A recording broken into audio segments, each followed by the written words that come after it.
A, diphtheria, TB. When do our children need these vaccines, and are they mandatory?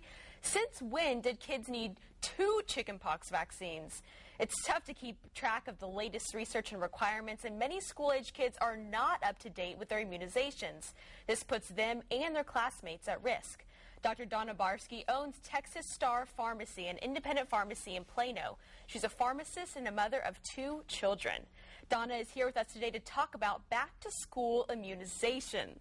It's a pleasure having you here today with us, Dr. Barsky. Oh, it's really nice to be here. I'm enjoying this. It's a lot of fun. It is. So I would like to kind of break it down for our viewers. Okay. What is required of, let's say, 7th graders before they go to school? Well, in public school, 7th graders are required to get 3 immunizations. They need the second varicella shot. Right. They've had one. They may not have had the second one, so they need the second varicella shot. They need a Tdap, which is tetanus, diphtheria, and acellular pertussis. Right. And then they will also need a Menactra shot. Menactra is a meningococcal vaccine to keep them from getting meningitis.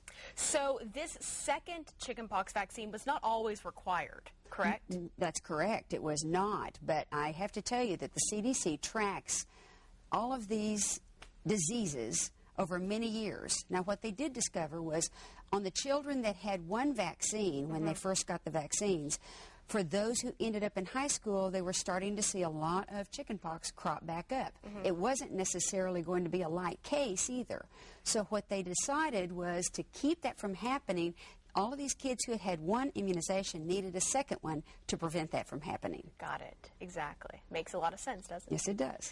So if we were to then go on to college-age kids, and maybe we'll focus a little bit more on college-age kids. Before kids go to college, what do you recommend, which is not necessarily required?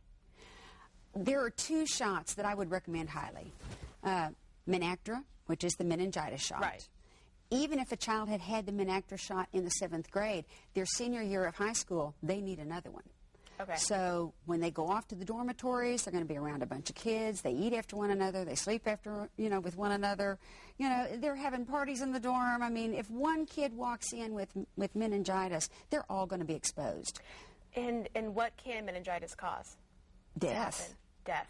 The problem with meningitis is you can be just fine.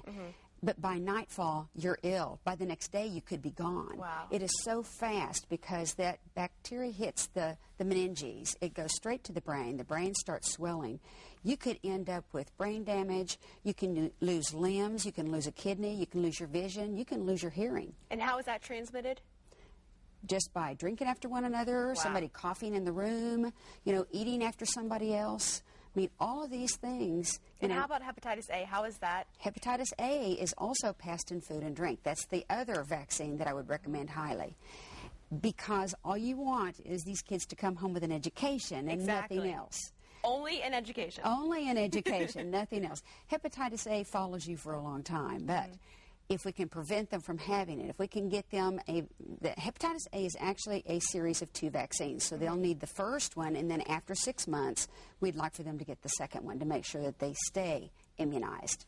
So if I was to go to Texas Star Pharmacy tomorrow, what do I need to bring to you in order to get a vaccine? Well, I will tell you that a lot of people walk in, they go, my child needs an immunization. Well, which one do they need? I don't know. But the nurse told me they needed one. So what we're asking is if you will bring to us documentation from the school or their nurse telling us what they need. Or if worse comes to worse, you can't find that, if you will bring their immunization records, we can look at the records and we can determine what that child needs for school. Great.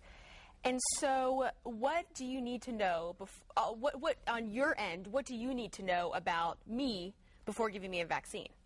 Well, first of all, are you allergic to any vaccines? Are you allergic to eggs? Are you allergic to anything that might quite be in some of these vaccines? Secondly, are you running a temperature of 101 or more? That's not good. Are you on a steroid? Perhaps you've had a lot of allergies and they've got you on a steroid. We need to know that because your immune response isn't going to be good. Are you taking antibiotics? There again, you're not going to have a good immune response. So these things, the current health of the patient, and if there are any allergies, we need to know before we give you a vaccine. Great. And so what have we brought here today?